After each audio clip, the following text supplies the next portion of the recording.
Hey, y'all, it's Jon Mykala here with another fantastic episode, jumping in with a great guest today.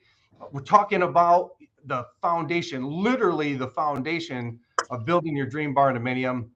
And we've got Red Rucas from Concrete 316 with us out of Kansas today. That's going to talk. Red's going to share everything that he knows, which we could be here a long time, I guess.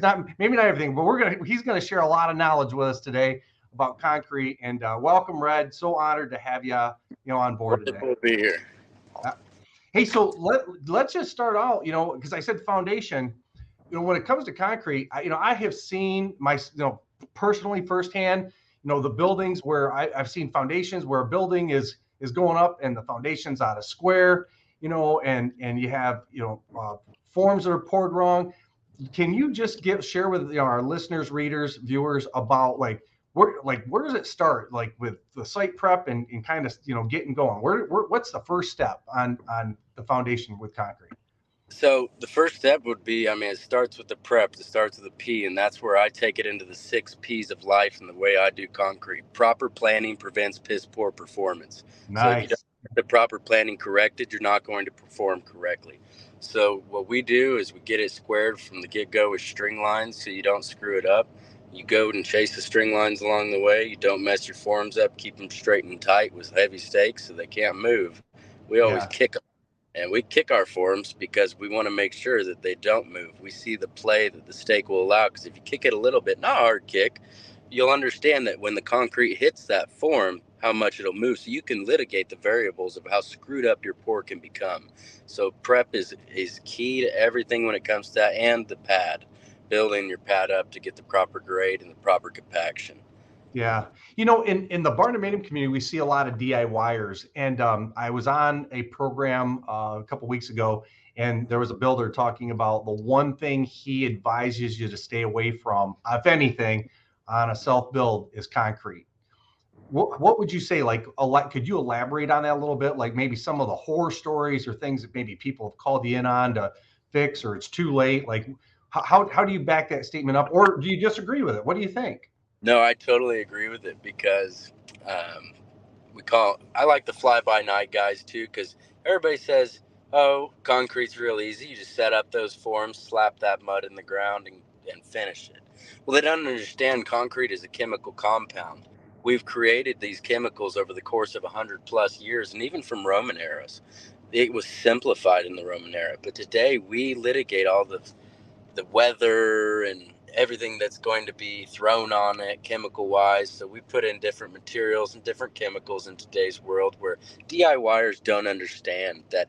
Yes, it might be easy to get it down on the ground, but if it's 70 degrees out and shady, you might have 30 minutes to work with it, get it flat, and then have 30 minutes to smooth it out and another 30 minutes to burn it down.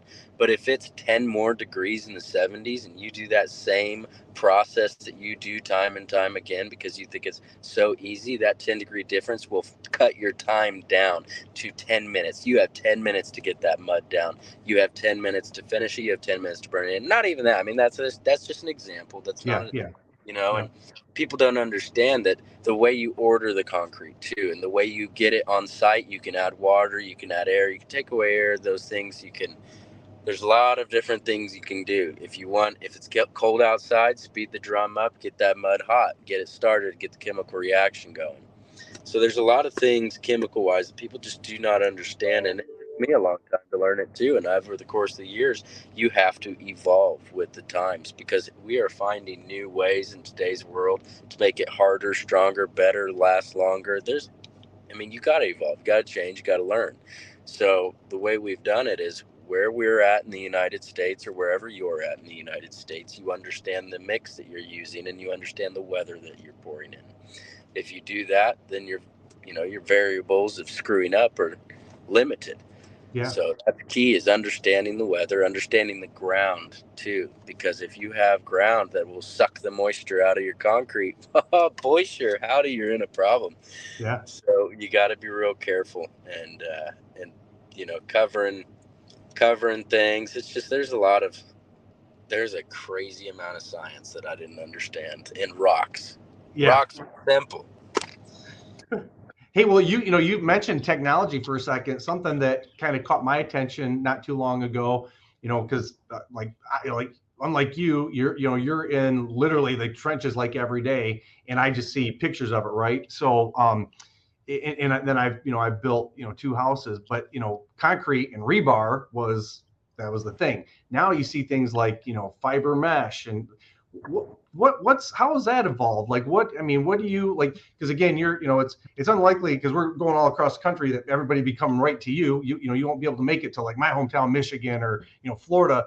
But so there's going to be people that are like watching you and then saying they're going to hire somebody. What do you recommend people when they start talking to a concrete person about, rebar and fiber mesh and, those type of elements, those technologies you talk about?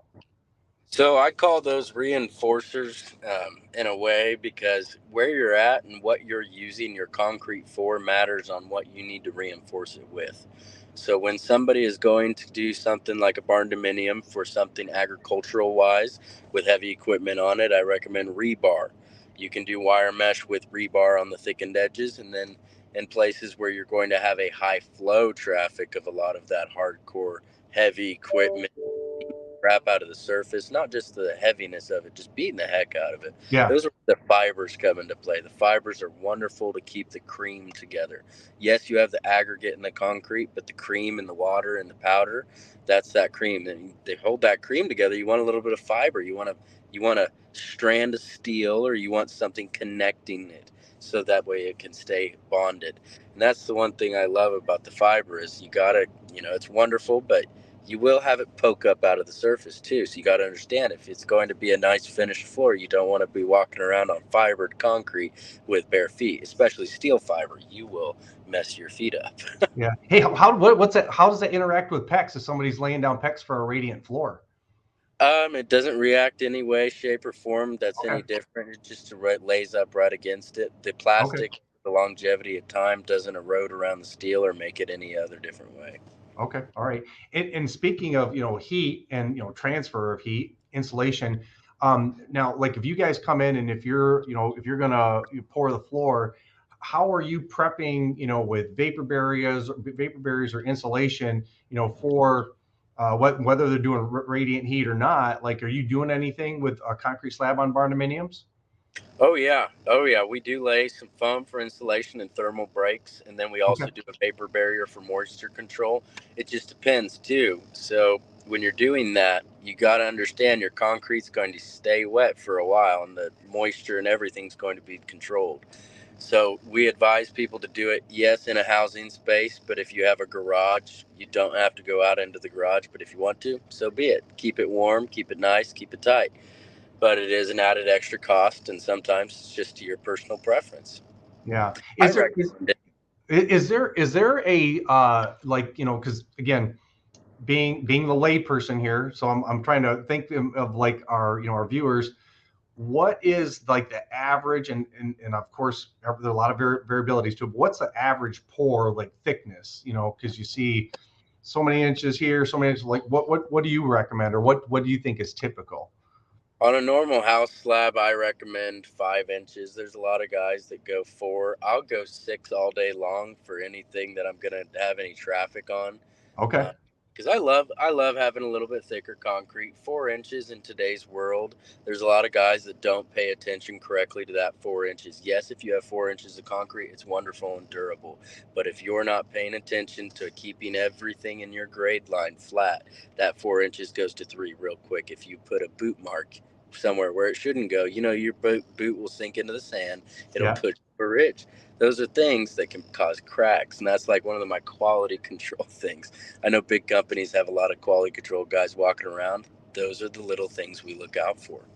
Okay. All right. Yeah, that's no, those kinds of recommendations are perfect. That's the stuff we're looking at. So, one of the things too that I often think about, because I've seen like all kinds of different finishes. Like when you go and you say the concrete setup and it looks different. Sometimes you can, and I'm going to use just my again layperson's definition, but you can kind of see the swirls from, the finishes, and other times you can kind of like see streaks. And what happens, like, because I look at it like an art of when that concrete's setting up and you're finishing it off to make it look good, right? Especially if that's going to be somebody's flooring in their house.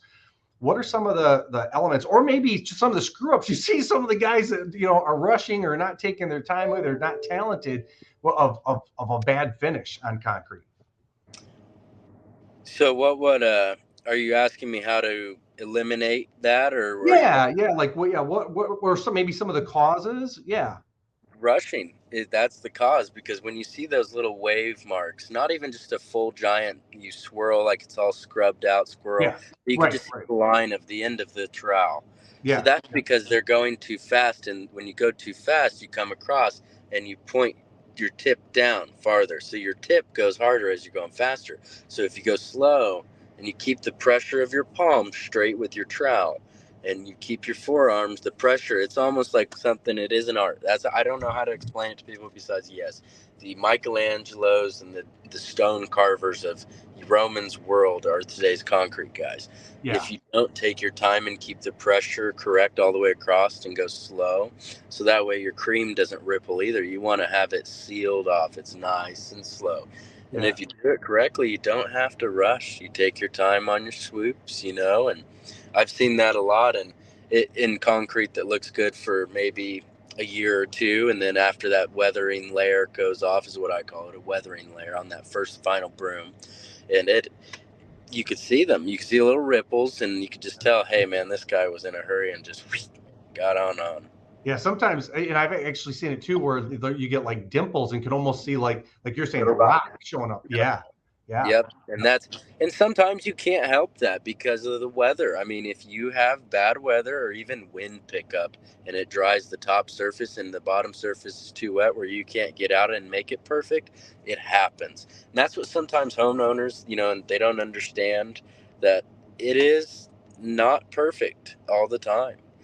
That's why it's concrete, but we can get it dang close. Okay.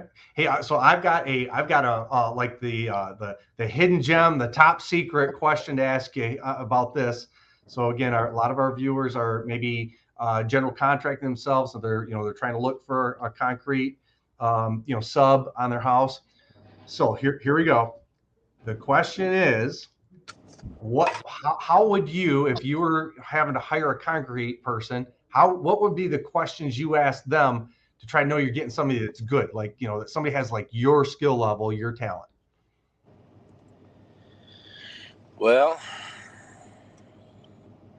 I'd probably ask him, do you smoke cigarettes? And how often do you drink? No, I'm just kidding. I would never ask him that. Most of the time, I hear general contractors tell me, hey, if you're a real construction guy, you either got a pack of cigarettes or you got an empty beer can in your truck. And yeah, if you're respectable, you'd keep all that away. But no, we usually say, hey, how do you compact your soil? How do you start your prep? If you don't, if you don't compact, it will screw it up. So if they don't even mention anything about compacting or even grading out properly, I mean, I'd ask them how they grade it out too, because that matters. If they just scrape it all down and don't use string lines or a laser, Okay. that'd be a Yeah, bad sign. kind of funny you said that, Red. I was in a Facebook group this past week, and there was a guy talking about when they brought in their crushed stone to kind of lay it down a foundation. The contractor was telling him, say, well, how do you get it compacted? He said, well, we just run the dump truck over it. And I thought to myself, and I saw the comments coming, like, of course, it's Facebook, right? So there's something like, oh yeah, that's how we've done it forever. And I'm thinking to myself, like, I don't know, like, okay, well, what would you say if you hear something like that? I got a killer example for you. All So, right. the early 2000s, back when the stock market was booming, we were building houses left and freaking right. Everybody was getting a loan. You get a house, you get a house, you get a house. Well, the builders were going boom, boom, boom, boom, boom, boom, boom. Cookie cutter homes is what I call them. Well, those cookie cutter homes, they're AC slabs. Look into mine of the AC slab, that little 4x4 square. That sucker's always leaning like this. Do you want to know why? Because they used a machine to backfill and just machine pack the foundations, which is not bad. I get it. But then that contractor who was in charge of building the house was too lazy on the final finish grade to not pay the final finish pay guy to actually compact it, even like just go to town. That's what happens when you wheel pack. I mean, it's wonderful in the giant, large commercial area doing large. I mean, just getting it to where you can go, but you gotta really do it in lifts. So yes, you gotta pay attention. Yeah, awesome. How about stress cuts? It's funny because I have seen plenty of concrete jobs that don't have stress cuts to it. Like and I can actually testify when I built my original house 20 some years ago, no stress cuts. And and we all know concrete cracks. So this is not about that, but I've got nasty cracks inside of my concrete, but in my barn door, there's nothing. I think even after what are we 6 years going in now, I think I've got one small crack that you can barely see, and those guys did a great job. So what's your thought on stress cuts? Stress cuts are 100% needed. Even joints, they're the same thing. Just one's more fancy, done by hand, and one's done with a machine. So sometimes we don't use stress cuts when there is either basements where you don't want to allow it to crack, for a root to come up or moisture to come up into your home. So we don't stress cut tennis courts either because they're post tension put together. So Okay. cables are going through it on each side, and the cables are holding the box in essentially. So we don't stress cut that because we don't want to allow it to give it that, that area to pop. Right. So stress cuts are needed on things that are going to fluctuate, such as residential paving, things that are going to be moving throughout time. Yeah. But Okay. they are needed, and they got to go at least a quarter of the way through whatever thickness that you've got going on. So if you're doing 4 inches, then you want to saw cut down maybe an inch, Okay. inch and a half. All right. Safe. Hence another really good reason to go 5 inches, right? If you're pouring, right? Yeah, and that's why in today's world, to control wherever I'm at, whatever material, whatever concrete mix I'm pouring, 5 inches thick. I know that that's solid. There is no screwing this up. Yeah. Hey, talk about those cables for a second. I didn't even know something like that existed till I saw it on a YouTube channel not too long ago. How does that function? Like, can you explain that? So it's called post tension cables, Okay. post cords. What it is you hook them all up, lay them all out. You pour your concrete, and then you tighten up your slab after it's cured. Hardened up a little bit. You tighten everything. You put it, not too tight where it blows it. You got to be careful, and there's a way to go about it with your hydraulic and the way you're looking at your pressure gauges. You got to understand that on the corners too, where it goes like this. Mm-hmm. Looking at my camera. Yeah. If you're putting too much in those areas, you got to be careful. So, yeah, we like to use them, but it is expensive in some places. Does it so adds cost to the whole process? Yes, because it's not as easy as just laying out rebar and then tying it. Because we got to make sure these cables are straight, Okay. extremely straight. Because if they're not, then you go to tighten it, it's gonna bust the concrete. Okay. All right. So Red, tell us about making that, that concrete shine for folks. Like when they're you see all these things about first cleaning it and then, whether you're using a stain or polish or epoxy or sealing it off. Like, can you go through just some of those elements for folks and give kind of a high level overview? Yeah, absolutely. I'd like to start at the beginning of it though. So when you go to place the concrete, everybody calls it a burnt finish or a smooth finish or something like that. Well, yeah, it's going to be smooth, but burnt and smooth are two different things. And same with epoxy because you get 3 different types of shines and all kinds of different ways to make it shine. So Okay. you start, place it down, you're power troweling it. The amount of shine that you get and the amount of flatness determines on the timing that you get on it, the timing that you go in between passes to get them at the time, and then also the amount of time that you spend pushing it down, burning in the floor. If you keep burning it and burning it and burning it and constantly burning it, it's going to get shinier and shinier and shinier. The surface will get harder essentially because every time your blades on your power trowels or your trowel in your hand passes over it, it's pushing down the surface a little bit more and more and making that glaze on the top. Okay. So once we get it to that point, leave it be, let it cure, saw cut it up. call it cutting the cake, so that way you can make it look nice and presentable for when you put the icing on it, whether it be epoxy, stain, polish, or even just your nice grind and seal, which obviously we wouldn't be grinding a nice burnt finished floor. We just seal it up, let it cure. So that was those are some of the options. And then once you go into epoxy, you got a whole different ball game there. But I'll let you. Well, so well, Barndominium, of course, a lot of people are being cost conscious. They're watching the budget. What's an element of like cost for all that stuff? Obviously, if you just construction's finished, you clean it up, you walk in. Obviously, there's maybe not a lot there other than the finish work for somebody, the homeowner, or the contractor. But what does the element of like cost look like from maybe $1, $2, $3 to what's that look like? You're So still there with us. Just a quick flash. Yep. Sorry, I had a guy calling me. One of the things it normally starts at least $2 a square foot for us to work on the floors and just put in some labor. But it goes on average to make a polish, grind, or anything that has to do with making the floor a different flooring surface. It's $4 to $3 a square foot starting. Now, when you get up into the higher grits, higher shines, like in, for example, Menards floors, Walmart floors, we've all been to these stores. Those floors are very shiny because they paid to have a certain level of polish, certain level of grind.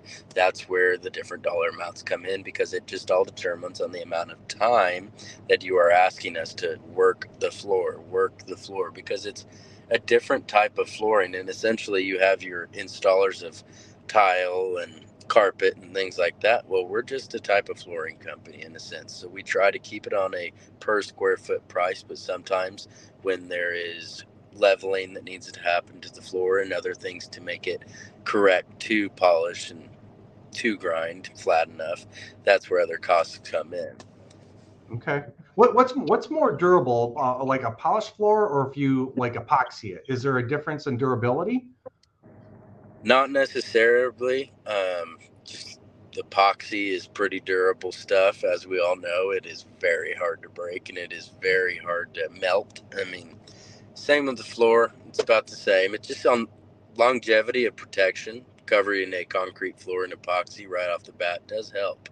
And then if you don't like the epoxy in the future, or if you want to change it, you can take the epoxy off and you got a fresh cake.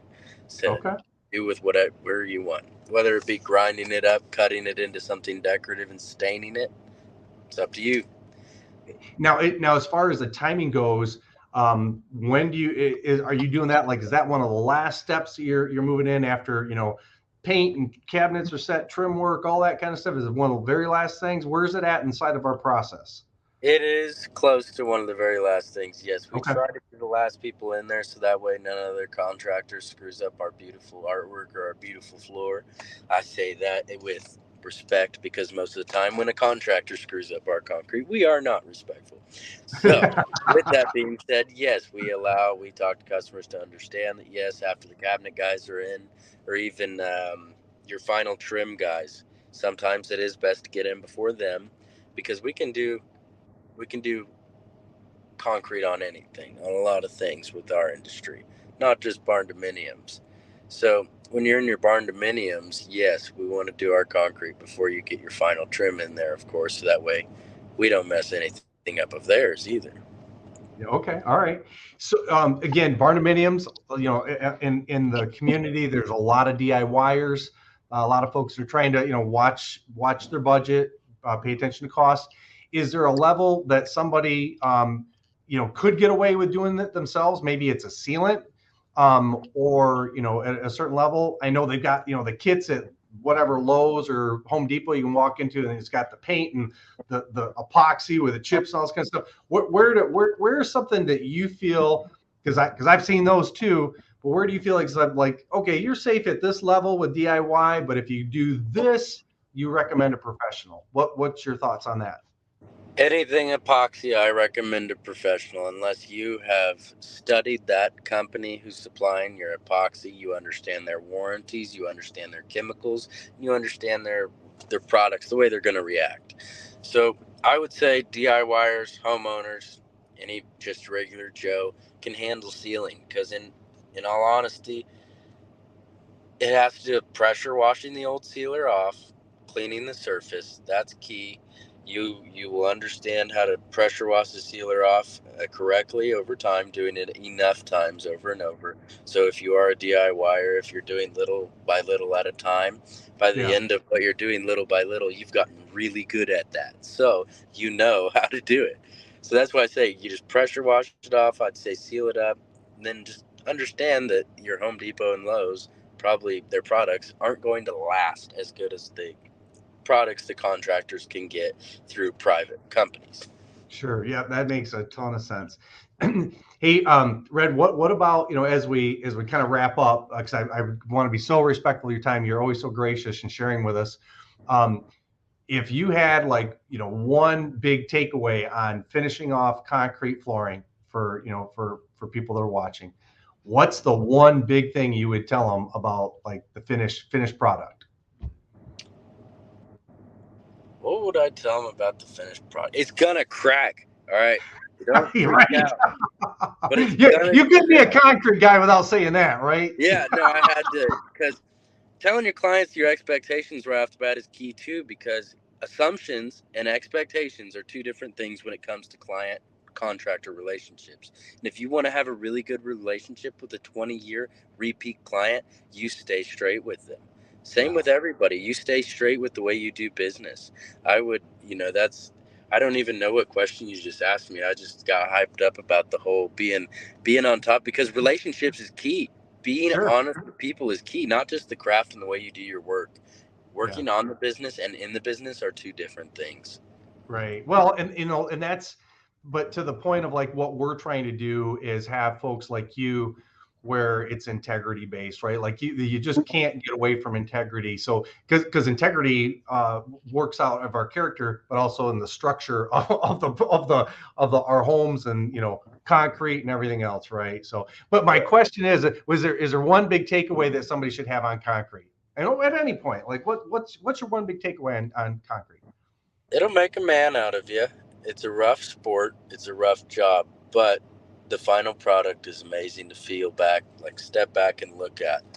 Some of the greatest feats that man has had to challenge has always came with such great pride.